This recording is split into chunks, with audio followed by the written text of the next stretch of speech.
இப்போ ஹஸரத் அவங்க சிரிச்சுக்கிட்டே சொல்கிறாங்க, எவ்வளோ ஒரு மனிதன் இந்த உலகத்தை வெறுத்து வாழ்வானோ அவனுக்கு காலு கீழே சொர்க்கம் வந்துன்னு கேள்விப்பட்டிருக்கேன், இப்போ தான் நேரில் நான் பார்க்குறேன்னு சொல்லிட்டு ஹஸரத் அவர்கள் சொல்கிறார்கள்.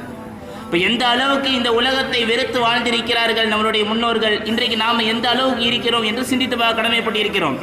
எங்களுடைய உஸ்தாத், எங்களுடைய மறைந்த மாமேதை மௌலானா லியாக்கத் அலி ஹஸரத் அவர்கள் எந்த அளவுக்கு இருந்தார்கள் என்றால், அவர்கள் நடந்தார்கள் என்றால் தூரம் தெரியாமல் நடப்பார்கள். எவ்வளவு கிலோமீட்டர் இருந்தாலும் நடையை கட்டியே நடந்து விடுவார்கள். தன்னுடைய பாதம் எவ்வளவு தூரம் போகிறது என்றும் கூட அவருக்கு தெரியாது.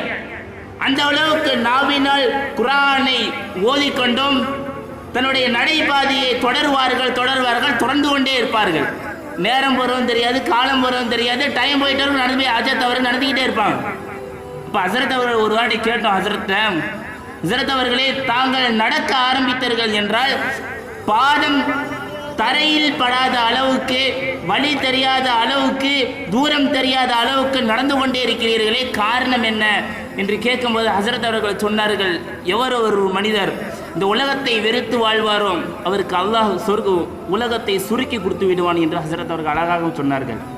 இப்போ எந்த அளவுக்கு வாழ்ந்திருக்கிறார்கள் தன்னுடைய வாழ்க்கையில் என்பதை நாம் சிந்தித்து பார்க்க கடமைப்பட்டிருக்கிறோம். இன்றைக்கு நாம் எந்த அளவுக்கு உலகத்தில் வாழ்ந்து கொண்டிருக்கிறோம்.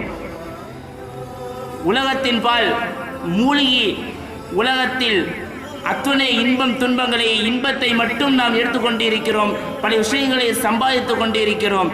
ஆக இந்த உலக வாழ்க்கையை விட்டும் நாம் இந்த அற்பமான உலகத்தை விட்டு வெளிவருவதற்கு அல்லாஹ்வின் பால் தன்னுடைய வாழ்க்கையை செலவழித்தும் ரசூலுல்லாஹி ஸல்லல்லாஹு அலைஹி வஸல்லம் அவர்களை பிரியப்பட்டு வாழக்கூடிய வாழ்க்கையை அல்லாஹ் உங்களுக்கும் எனக்கும் தருவானாக. வ ஆகிரு தஅவானா அல்ஹம்துலில்லாஹி ரப்